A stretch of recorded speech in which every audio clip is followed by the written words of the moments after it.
Alþýðusamband Íslands hefur sent ákall til sinna aðildarfélaga að herða róðurinn í réttarvörn fyrir sína félagsmenn.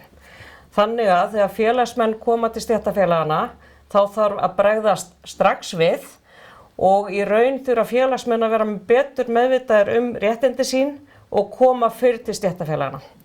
Þetta skiptir máli af því að núna hafa dómar verið að falla svokallað tómlæti.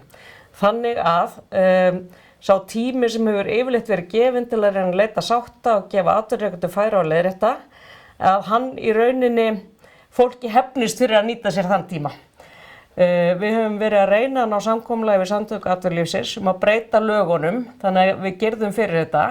Það hefur ekki náðst, þannig að okkur nauðugur sá kostur að herða róðurinn í réttarvörslu fyrir okkar félagsmenn, hvetja félagsmenn til að koma strax inn til stéttarfélaga til þess að við getum sem best gætt réttinda okkar félagsmanna þegar það verið að greiða þeim undir kjarasamningum eða gegn ráðningarsamningum.